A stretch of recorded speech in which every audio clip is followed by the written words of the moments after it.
Hello दोस्तों, कैसे हैं आप लोग। शायरी संगीत और मेरे विचार के इस चैनल में आपका स्वागत है और मैं हूं सुरजीत सिंह पंचशील। दोस्तों, आज मैं आप लोगों के लिए लेके आया हूं फिर से एक नई जानकारी और आज की जानकारी का टॉपिक है, जानिए 10वीं पास की सबसे ज़्यादा सैलरी वाली नौकरी कौन सी है। ठीक, और इसके लिए कौन कौन से डॉक्यूमेंट की आवश्यकता होती है, इसकी सैलरी कितनी होती है, ठीक है ना। तो इसकी आवश्यकता और मतलब इसके साथ साथ मतलब आवश्यक जो योग्यता होती है और क्या क्या होना चाहिए, ये सभी जानकारियाँ आपको इस वीडियो में मिल जाएंगी। तो वीडियो में बने रहिए। बस इसमें आगे बढ़ने से पहले आप लोगों से एक छोटी सी रिक्वेस्ट है कि आप लोग हमारा यह चैनल ज़रूर सब्सक्राइब कर लेना, क्योंकि यहाँ पर आपको शायरियाँ, संदेश, मोटिवेशनल वीडियो, महत्वपूर्ण जानकारियाँ और आपके मन में आने वाले कई प्रकार के प्रश्नों के जवाब मिलते रहेंगे, ठीक है ना। तो आइए दोस्तों, अब देर न करते हुए जानते हैं कि 10वीं पास की सबसे ज़्यादा सैलरी वाली नौकरी कौन सी है। ठीक दोस्तों, 10वीं पास की जो सबसे ज़्यादा सैलरी वाली नौकरी है उसके बारे में हम लोग क्रम से जानेंगे। ठीक, जैसे कि सबसे पहले जानेंगे उसका नाम, फिर उसकी आवश्यक योग्यता, फिर फॉर्म भरने के लिए आवश्यक डॉक्यूमेंट, उसके बाद कितने प्रतिशत मार्क्स चाहिए और सबसे लास्ट में जानेंगे उसकी सैलरी। ठीक, तो सबसे पहले जानेंगे 10वीं पास की सबसे ज़्यादा सैलरी वाली नौकरी है एसएससी जीडी, एसएससी जीडी की, यानी कि कांस्टेबल की। ठीक, इसमें सीएपीएफ कांस्टेबल, इसको मतलब सीएपीएफ और असम राइफल्स भी कहते हैं। ठीक, SSC GD constable, CAPF, Assam rifles में मतलब इसको भरा जाता है। और इसकी जो आवश्यक योग्यता है, ठीक, अब देखो कब वैकेंसियाँ निकलती हैं, मैंने तो केवल मतलब आपको बता दिया है, बाकी सारी जानकारियाँ आपको कंप्यूटर सेंटर पर जाकर पता करनी होंगी। ठीक, तो आप लोगों का काम है कंप्यूटर सेंटर पर जाकर जब भी भर्तियाँ निकलती हैं उनका मतलब पता लगाते रहना चाहिए। और यदि आप लोगों के पास मोबाइल तो जैसे सबके पास है, तो आप लोग गूगल के माध्यम से भी मतलब देख सकते हैं। ठीक, तो आइए अब जानते हैं कि एसएससी जीडी कांस्टेबल के लिए, SSC GD constable, CAPF, Assam rifles के लिए क्या आवश्यकता होती है, सॉरी मतलब क्या आवश्यक योग्यता होती है। आवश्यक योग्यता होती है इसके लिए नंबर 1 10वीं पास होना तो ठीक है, अनिवार्य है। ये तो मतलब इससे मतलब फॉर्म भरा जाता है। डिग्री तो मतलब ये तो क्लास का जो डिप्लोमा है ये तो चाहिए है आपको। ठीक, इसके बाद नंबर 2 है शारीरिक रूप से फिट होना ज़रूरी है। ठीक, इसके लिए शारीरिक रूप से फिट होना बहुत ज़रूरी है। नंबर 3, न्यूनतम आयु व हाइट सरकारी मानक अनुसार चाहिए।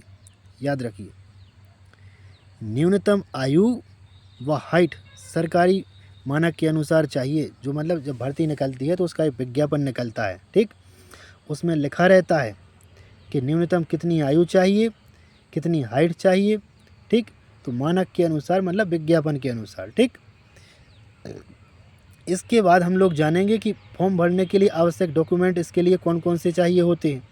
ठीक, तो जो मुख्य चीज़ें होती हैं उनको आप लोग चाहें तो नोट भी कर सकते हैं। ठीक, ताकि मतलब इनको आप तैयार करके मतलब रख सकें हमेशा के लिए, और जब भी ज़रूरत होती है तो आप उनका प्रयोग कर सकें। ठीक, तो इसके लिए आवश्यक डॉक्यूमेंट हैं, नंबर 1 10वीं की मार्कशीट 1, नंबर 2 आधार कार्ड, नंबर 3 निवास प्रमाण पत्र, नंबर 4 जाति प्रमाण पत्र यदि वहाँ पर लागू होता है तो। ठीक, नंबर 5 पासपोर्ट साइज की फ़ोटो, नंबर 6 हस्ताक्षर, नंबर 7 एनसीसी स्पोर्ट प्रमाण पत्र यदि होता है आपके पास तो। ठीक, जैसे मतलब जो एनसीसी और रेड क्रॉस के मतलब जो प्रमाण पत्र होते हैं इनको संभाल के रख लेना चाहिए। स्कूलों में कई प्रकार की प्रतियोगिताएं होती हैं, ठीक है ना, तो उनके प्रमाण पत्र संभाल के रखना चाहिए, कई बार भर्तियों में काम आते हैं। ठीक, इसके बाद एनसीसी का प्रमाण पत्र हो गया, एनसीसी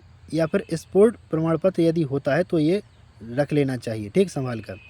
इसके बाद है मेडिकल फिटनेस चयन के समय। हाँ, मेडिकल फिटनेस चाहिए आपको चयन के समय, यानी जो आपकी बॉडी है और मेडिकल जांच होती है तो उसके लिए हर प्रकार से मतलब आपको फिट होना चाहिए। ठीक, तभी आपको मतलब ये जॉब मिलेगी। इसके बाद हम लोग जानेंगे कि इस नौकरी के लिए कितने प्रतिशत मार्क्स चाहिए। ठीक, तो दोस्तों इस नौकरी के लिए आपको न्यूनतम प्रतिशत तय नहीं होता है। ठीक, न्यूनतम प्रतिशत तय नहीं है, क्योंकि वो इसलिए नहीं है क्योंकि परीक्षाओं के अनुसार अलग अलग तय होता है। जैसे जितनी वैकेंसियाँ निकलेंगी उतनी जगह भरेंगी। ठीक, कितने नंबर पर उसकी लिस्ट गिर रही है। ठीक, तो उसी अनुसार वैकेंसियों का मतलब न्यूनतम मार्क्स तय होता है। ठीक है ना। और मेडिकल फिटनेस जो मतलब होता है वो तो मतलब चाहिए ही चाहिए है आपको। ठीक, तो इसके लिए आप ये समझ सकते हैं कि न्यूनतम प्रतिशत तय नहीं है इसमें, लेकिन केवल 10वीं पास होना पर्याप्त है इसके लिए। ठीक, इसमें आपके लिए ये सबसे अच्छी बात है कि 10वीं पास होना पर्याप्त है। और यदि एक दो प्रमाण पत्र आपके पास हैं तो वो अच्छे काम के रहेंगे। जैसे यदि आपने एनसीसी या स्पोर्ट का कोई मतलब प्रमाण पत्र रख लिया है तो वो काम आ जाएगा, और नहीं आएगा तो 10वीं पास से फॉर्म तो भर ही सकते हैं। ठीक, क्योंकि देखो जिनके पास प्रमाण पत्र होते हैं ना तो उनको थोड़ा फ़ायदा ज़्यादा मिल जाता है। ठीक, इसके बाद हम लोग जानेंगे कि इस नौकरी की सैलरी कितनी होती है। इसकी सैलरी होती है 25,000 से लेकर 35,000 प्रति माह तक। याद रखना, 10वीं पास से केवल 25,000 से लेकर 35,000 प्रति माह तक। इसीलिए ये अलग अलग मैं वीडियो बनाता हूँ कि सबसे आसान नौकरी 10वीं की और सबसे ज़्यादा सैलरी वाली। दो वीडियो मैंने सबके लिए बनाई हैं, और जो कि जिनके लिए नहीं बनी है उनके लिए भी बनाऊंगा, ग्रेजुएशन के लिए, पोस्ट ग्रेजुएशन के लिए। ठीक, ताकि मतलब थोड़ा थोड़ा नॉलेज, थोड़ी थोड़ी जानकारियाँ सबको हो जाएं। ठीक, जो नए छात्र आ रहे हैं उनको कई प्रकार की जानकारियाँ नहीं रहती हैं। कई लोग तो ऐसे हैं केवल पास तो हो जाते हैं कि हमने मतलब BA BSc BCom कर लिया है ना, 10th 12th मतलब सब कुछ पढ़ाई कर ली उन्होंने, 10वीं 12वीं सब कुछ। और फिर कई प्रकार की जैसे मतलब उनको बताने वाला जानकारियाँ जैसे कोई होता नहीं है। ठीक, जैसे जानकारियाँ बताने वाला कोई होता नहीं है तो उनको वो घूमते रहते हैं इंटरनेट पर, यहाँ सर्च करते हैं वहाँ सर्च करते हैं। लेकिन यदि अच्छा मार्गदर्शक मिल जाएगा, चाहे वो शिक्षक हो, चाहे कोई यूट्यूबर हो, और चाहे कोई भी हो, चाहे आपका घर का कोई सदस्य हो, यानी जो आपकी परवाह करता हो।